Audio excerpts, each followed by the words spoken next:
super SUV will change the quirky Italian automaker as we know it. Riding the SUV/coupe craze, Lamborghini is planning to double its output with the Urus. Lamborghini is preparing to shake up its business with the launch of its first SUV. The Urus is expected to double the supercar maker and number 39's sales to 7,000 units by 2019. Now the company is deciding whether to add a 2+2 GT sports car that could, by the end of the next decade, push the Audi-owned brand and number 39's sales above 10,000 for the first time in its 54-year history. Lamborghini CEO Stefano Domenicali, 52, discussed these topics and more with Automotive News Europe editor Luca Ciferri. The auto industry is undergoing major changes. What will Lamborghini look like a decade from now? We are adding our first SUV, the Urus, which will make Lamborghini relevant to customers who never considered us before. We are also currently investigating a 2+2 GT that would add space and comfort to the super sport performance we offer in that sector. At the same time, we are shifting toward electrification, first with plug-in hybrids and, when battery technology will permit Lamborghini-style performance, also pure EVs.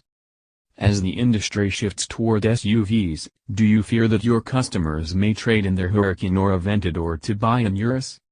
Since a Lamborghini customer owns an average of 4 to 6 cars, including at least one SUV, we envisage him replacing his current SUV with a Urus and keeping his Huracan or Aventador. We do not see cannibalization between these Lamborghini products, because the Urus is a daily driver while the two-seaters are rarely used on an everyday basis. Lamborghini has built just one 2+2 model, the A Spada, which was launched in 1968. Since then, the company had been struggling to create a successor. Why? Combining high performance with interior space and driving comfort in a package that, design-wise, should be striking as well as highly efficient in terms of aerodynamics isn't and number 39's easy. Therefore, I and number 39 am pushing the company to shorten our time to market from the current 48 months to about 34. I want to freeze the design as late as possible to be as current as possible on the latest trends and avoid any mistakes. It and number 39's not too early to, once again, get used to the concept of a Lamborghini SUV, and the upcoming Urus is easing everyone back into the world of supercar SUVs by making regular appearances at the. If a 2+2 GT is approved, when would it arrive on the market? Between 2025 and 2027. Volume-wise, it could take Lamborghini to about 10,000 units, right? Correct. Lamborghini has shown two 2+2 GT concepts in the last decade, the 2008 Estic and the 2014 Asterion. Do they provide any hints? What we have in mind is completely different, but the Asterion is the closest thing we have publicly shown so far. What powertrain would work best? The Aventador and number 39's V12 is ruled out for package reasons, thus we are currently debating between the Huracan and number 39's V10 and the Urus and number 39's V8. A normally aspirated V12 is part of your DNA. Will it survive the move to downsized turbocharged engines? The next Aventador will have a normally aspirated V12 coupled with a plug-in hybrid. Given that the new car is some years away and that we have an average product cycle of 8 years, we will continue to offer a V12 for a while. The upcoming Lamborghini Urus SUV is expected to double the Italian supercar maker and number 39's sales to roughly 7,000 vehicles per year, something that cannot be accomplished with the company and number 39's. Which model will be your first with an electrified powertrain?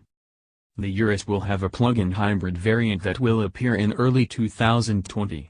The successors to the Aventador and Huracan will come only as plug-in hybrids. This is the only way to maintain performance and keep Lamborghini and number 39's engine sound while also reducing emissions.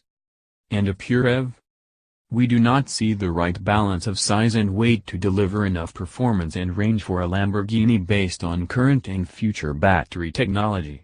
That is why we are exploring a new type of supercapacitor with the Massachusetts Institute of Technology that could permit Lamborghini-style performance. When could such a car become a reality? Hard to say, but probably not sooner than 2030. I think a company must invest both in expanding its current range as well as looking into the distant future to avoid being left behind. Isn't number 39, this a bit of a stretch for a company that, despite setting a new record, sold just 3,457 supercars last year? We are part of an extraordinary group that sells 10 million vehicles a year and that is heavily investing in Lamborghini because it believes in our plans.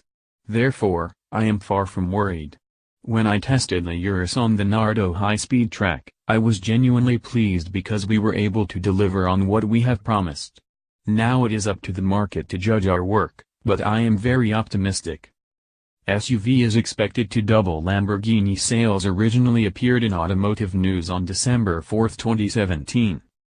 By Luca Ciferri at Automotive News. Car news, photo, luxury, other news, rumor mill, supercars, SUV, Lamborghini, Aventador, Huracan, Urus.